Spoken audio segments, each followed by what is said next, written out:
السلام علیکم دوستو، کیسے ہیں؟ الجھن دماغ کی میری یہ ہے، کبھی دھرم کے نام پر، کبھی زمین کے نام پر، کبھی آستی کے نام پر، کبھی روپیوں کے نام پر، کبھی عہدے داری کے نام پر ہمیشہ یہ قسم کا بٹوارا ہوتا رہتا ہے۔ کیا عجیب بات ہے، کسی کے گھر کو جا کر بیٹھ رہیں گے تھوڑی دیر، گھر اچھا ہوگا، کسی کے گھر میں تھوڑی دیر روکیں گے، لیکن اس گھر کی آس لگانا یا اس گھر کی چیزوں کی آس لگانا ہمارے لیے صحیح نہیں ہے۔ ہاں، جتنی دیر تک ہم وہاں بیٹھیں گے یا ہمارے لیے پانی ہو یا کھانے کا انتظام ہو، جو کچھ بھی ہوگا تو وہ ہوگا، وہ ہمارے لیے غنیمت ہے۔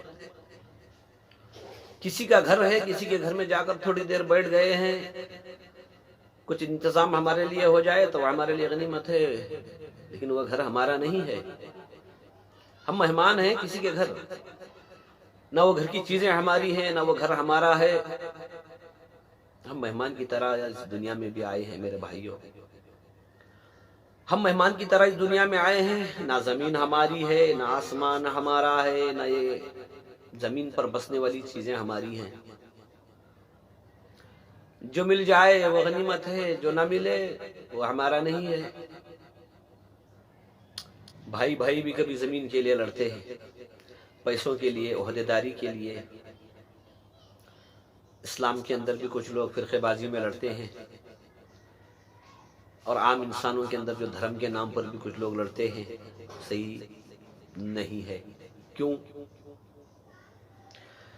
دیکھو بھائیو، سب سے پہلی بات ہے، زمین تو اللہ کی ہے، سارا نظام اس کا ہے۔ آپ صلی اللہ علیہ وسلم کی ایک روایت آپ کے سامنے پیش کرتا ہوں۔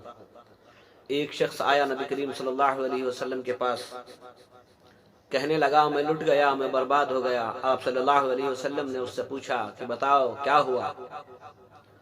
کہنے لگا اللہ کے رسول صلی اللہ علیہ وسلم روزے کی حالت میں تھا، بی بی سے مباشرت کر بیٹھا۔ آپ صلی اللہ علیہ وسلم نے ارشاد فرمایا جاؤ غلام آزاد کرو۔ اس نے کہا پیارے نبی میرے پاس غلام نہیں ہے۔ تو آقا صلی اللہ علیہ وسلم نے کہا کہ جاؤ 2 مہینوں کے روزے رکھو۔ اس نے کہا اللہ کے رسول صلی اللہ علیہ وسلم ایک روزے میں یہ حالت ہے، میں 2 مہینوں کے روزے کہاں سے پورے کر سکوں گا؟ تیسری مرتبہ کہا آپ صلی اللہ علیہ وسلم نے کہ جاؤ 60 مسکینوں کو کھانا کھلاؤ۔ مسکرا کر کہنے لگا اللہ کے رسول صلی اللہ علیہ وسلم اتنی طاقت بھی میرے پاس نہیں ہے۔ تو حضور صلی اللہ علیہ وسلم دیکھ کر مسکرانے لگے، غلطی بھی کر کے آیا ہے، اقرار بھی کر رہا ہے، نہ غلام آزاد کرنے کی طاقت ہے، نہ 2 مہینوں کے روزے رکھنے کی طاقت ہے، نہ 60 مسکینوں کو کھانا کھلانے کی بھی طاقت ہے۔ دیکھتے دیکھتے تھوڑی دیر میں ایک شخص کھجوروں کی ٹوکری لے کر آیا۔ آپ صلی اللہ علیہ وسلم سے کہا کہ اللہ کے رسول صلی اللہ علیہ وسلم یہ قبول کیجئے۔ تو آپ صلی اللہ علیہ وسلم نے اس سے پوچھا کہاں ہے وہ شخص؟ لبیک یا رسول اللہ، میں حاضر ہوں۔ تو آپ صلی اللہ علیہ وسلم نے اس سے کہا کہ جا یہ کھجور لے جا کر اپنی محلے کے مسکینوں غریبوں میں تقسیم کر دے۔ تو کہنے لگا قسم ہے اس ذات کی جس نے آپ کو برحق رسول بنایا، میرے محلے میں میرے سے بڑا غریب مجبور یتیم کوئی نہیں ہے۔ تو آپ صلی اللہ علیہ وسلم نے مسکرا کر کہا جاؤ اپنے بیوی بچوں کو کھلاؤ، اللہ تعالیٰ تمہیں معاف کر دے گا۔ اتنا آسان دین ہے، پھر بھی لوگ مغالطے میں مبتلا ہیں۔ یہ طریقہ ہمارا، یہ طریقہ ہمارا، وہ طریقہ ان کا۔ اسلام اصلاح کرنے کے لیے آیا تھا، ہم میں محبت پیدا کرنے کے لیے آیا تھا، کسی بھی طریقے سے سامنے والے کا بیڑا پار ہو جائے، یہ دنیا اور آخرت کے اعتبار سے کامیاب ہو جائے۔ اللہ کے رسول صلی اللہ علیہ وسلم کی یہ روایت، یہ حدیث کے اندر ہمیں یہ محسوس ہوتا ہے کہ بھئی جو انسان جتنی طاقت رکھتا ہے وہ اس کی اتنی طاقت کے حساب سے اپنے دین، اپنے مذہب کو بچائے رکھے۔ ہر انسان سے کچھ نہ کچھ بھول ہوتی ہے، غلطی ہوتی ہے، تو اسے دفاع کرنے کا بھی ایک راستہ ہوتا ہے۔ آپ صلی اللہ علیہ وسلم نے کہا کہ غلام آزاد کرو، وہ طاقت میں نہیں تھا تو کہا کہ 2 مہینوں کے روزے رکھو، وہ طاقت میں نہیں تھا تو 60 مسکینوں کو کھانا کھلاؤ۔ اب 4 قسم ہو گئے، چوتھا قسم یہ تھا کہ تم جاؤ اپنی بیوی بچوں کو کھلاؤ، تمہارا کفارہ ہو جائے گا۔ میں آپ کو ایک بات بتانا چاہتا ہوں، اگر کوئی شخص غلام آزاد کرنے کی طاقت رکھنے کے باوجود بھی آخری طریقے پر عمل کرے تو کیا اللہ اسے نہیں پکڑے گا؟ 2 مہینے کے روزے رکھنے کی طاقت ہونے کے باوجود بھی، اتنی طاقت اتنی حیثیت اس کے پاس ہونے کے باوجود بھی اگر وہ نہ کرے تو کیا اللہ اسے نہیں پکڑے گا؟ 60 مسکینوں کو کھانا کھلانے کی طاقت رکھ سکتا ہے لیکن نہیں رکھتا، نہیں کرتا، تو کیا اللہ اسے نہیں پکڑے گا؟ سامنے والے کے لیے آسانی ہو، اس کا بیڑا پار ہو جائے، اس کی غلطی معاف ہو جائے، اللہ اس پر رحم کر دے، اس ارادے سے اللہ کے رسول صلی اللہ علیہ وسلم نے اس سے کہا۔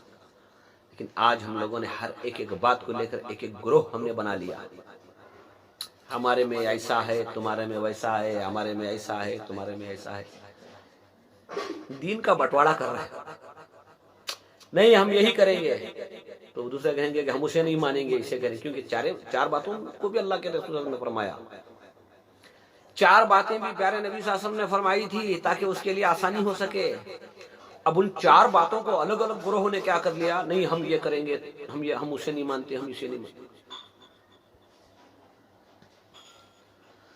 اللہ ہمیں دین کی صحیح سمجھ عطا فرمائے، سب سے محبت، سب کی اصلاح ہو جائے، سب کا بیڑا پار ہو جائے۔ ہمارا کیا ہو، ہمارا کیا ہے؟ اللہ سب کو معاف کر دے، شان اس کی ہے، اللہ سب کو پکڑ کر کھڑا کر دے تو وہ بادشاہ حقیقی۔ ایک اور روایت آپ کے سامنے پیش کروں گا۔ اللہ کے رسول صلی اللہ علیہ وسلم نے صحابہ کرام کے ساتھ دین کی دعوت کے لیے نکلے، ایک مقام پر کھڑے لوگوں کو دین کی دعوت دے رہے تھے تو ایک شخص آقا دو جہاں صلی اللہ علیہ وسلم سے پوچھنے لگا، بتائیے اللہ کے رسول سب سے بہتر عمل کیا ہے؟ آپ صلی اللہ علیہ وسلم نے اس کی طرف دیکھ کر کہا کہ وقت پر نماز ادا کرو۔ پھر دوسری جگہ دین کی دعوت دے رہے تھے، وہاں سے ایک شخص اٹھا پوچھنے لگا، اللہ کے رسول صلی اللہ علیہ وسلم بتائیے سب سے بہتر عمل کیا ہے؟ تو اس سے کہا اپنے ماں باپ کی خدمت کرو۔ پھر تیسری جگہ پر کھڑ کر دین کی دعوت دے رہے تھے، وہاں کسی شخص نے پوچھا، اللہ کے رسول صلی اللہ علیہ وسلم بتائیے سب سے بہتر عمل کیا ہے؟ تو اس سے کہا اپنے مال کی صحیح زکات دو، زکات نکالو۔ چوتھی جگہ اسی طرح دین کی دعوت دے رہے تھے تو ایک شخص نے پوچھا، اللہ کے رسول صلی اللہ علیہ وسلم بتائیے سب سے بہتر عمل کیا ہے؟ آپ صلی اللہ علیہ وسلم نے ارشاد فرمایا، جب بھی تجھے جہاد کے لیے بلایا جائے تو فوراً نکل جا۔ 4 باتیں ہو گئی، سوال ایک تھا، سب سے بہتر عمل کیا ہے؟ صحابہ اکرام نے پوچھا اللہ کے رسول صلی اللہ علیہ وسلم سے، اللہ کے رسول صلی اللہ علیہ وسلم سوال تو ایک تھا، جواب تو 4 قسم سے نکلے، آپ نے جواب 4 قسم سے الگ الگ دیا۔ تو آپ صلی اللہ علیہ وسلم نے ارشاد فرمایا، تم ان کا ظاہر دیکھ رہے تھے، میں ان کا باطن دیکھ رہا تھا، جس سے میں نے نماز کی دعوت دی، سب کچھ کرتا تھا وہ، لیکن نماز میں کمی کوتاہی کرتا تھا، سستی کرتا تھا، میں نے اس لیے اس سے نماز کے لیے کہا۔ دوسرا شخص، میں نے اس سے ماں باپ کی خدمت کے لیے کہا، دیکھا کہ سارے عمل صحیح کرتا تھا لیکن ماں باپ کی خدمت میں کمی کوتاہی کرتا تھا۔ میرے بھائیوں، دین بہت آسان ہے، ہم نے اسے مشکل بنا لیا ہے۔